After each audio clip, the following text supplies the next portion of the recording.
है। सरकार ने 4,000 करोड़ रुपए खर्च करके बाकायदा जातीय जनगणना के आंकड़े सरकार के पास है, और कांग्रेस ने बड़ी चालबाजी के साथ उन आंकड़ों को छुपा के रखा। आज मोदी सरकार भी उन आंकड़ों को छुपा रही है।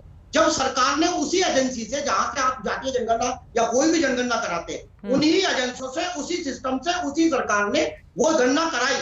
बाकायदा सरकार के पास आंकड़े हैं। बहुजन समाज पार्टी का ये मानना है कि पहले सरकार के पास जो आंकड़े हैं, उन आंकड़ों को आप जारी कीजिए। दूसरी बात, देखिए, मैं आपसे पूछ रही हूँ क्या हो जाएगा उससे? जारी कर दिए गए, क्या हो जाएगा उससे? उत्तर प्रदेश का रंग रूप बदल जाएगा, क्या हो जाएगा उससे? नहीं, सुनिए, देखिए, एक ये बड़ी कड़वी सच्चाई है कि अगर आपने हर क्षेत्र के अंदर जाति की स्वीकार्यता को आपने स्वीकार करा है, जीवन भर आप जाति के साथ जीते हैं और जाति को लेकर के ढोते हैं, लेकिन जब आप राजनीति में जाति की बात करते हैं तो कहीं ना कहीं हिस्सेदारी की बात होती है, कहीं ना कहीं सहभागिता की बात होती है। आपका तो सारा स्लोगन ही उसी पर आधारित है, जिसकी जितनी संख्या भारी उसकी उतनी हिस्सेदारी, आप ही का स्लोगन है ना ये, तो आप तो उसी पर आधारित। नहीं, मैंने पूछा मायावती जी कितनी बार मुख्यमंत्री रही उत्तर प्रदेश की, बताइए जरा। 4 बार मुख्यमंत्री रही। 4 बार रही ना, क्या किया?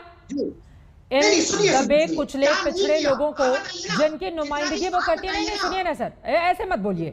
क्या किया उनके लिए, गिनाइए जरा, कितने लोगों की जिंदगी बदल गई मुख्यमंत्री रहते हुए मायावती जी के?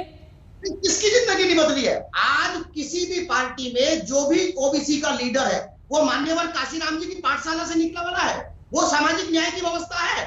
और आरक्षण, सुनिए, आरक्षण सिर्फ पिछड़ों को नहीं मिला, आरक्षण सिर्फ दलितों को नहीं मिला, ईडब्ल्यूएस भी आरक्षण लागू हुआ है ना। बिना किसी सर्वे के, बिना किसी आंकड़े के 8 लाख कमाने वाले को आपने गरीब मान लिया।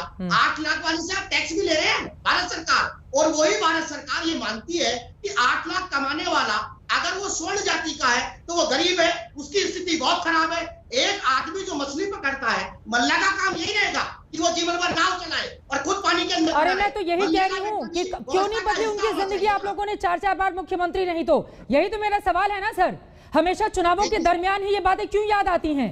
क्यों उनके जीवन स्तर में सुधार नहीं होता है, जैसा कि आप लोग वादा करके जाते हैं? संगीत रागी जी कुछ कहना चाह रहे हैं, उसके बाद अरुण राजभर में आऊंगी आपके पास।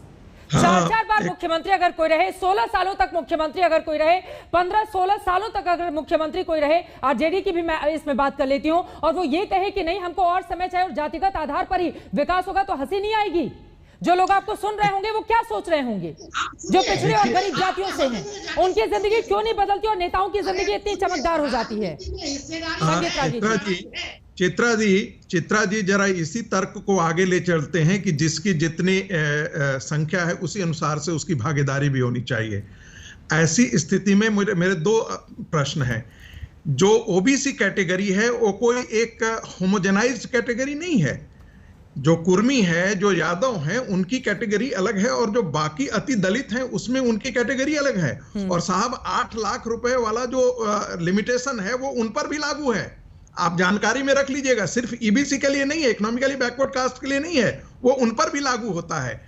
तो क्या कल ऐसा होगा क्या कि उनको चूंकि भागीदारी मिल चुकी है इसलिए उनको भागीदारी से बाहर निकाल दिया जाएगा?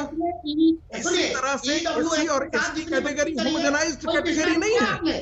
उन्हें क्या उनकी जातियों के आधार पर क्या उनको रिजर्वेशन दिया जाएगा? क्या उनके जातियां जो जातियां जिसका लाभ ले चुकी है उनको बाहर निकाल दिया जाना चाहिए?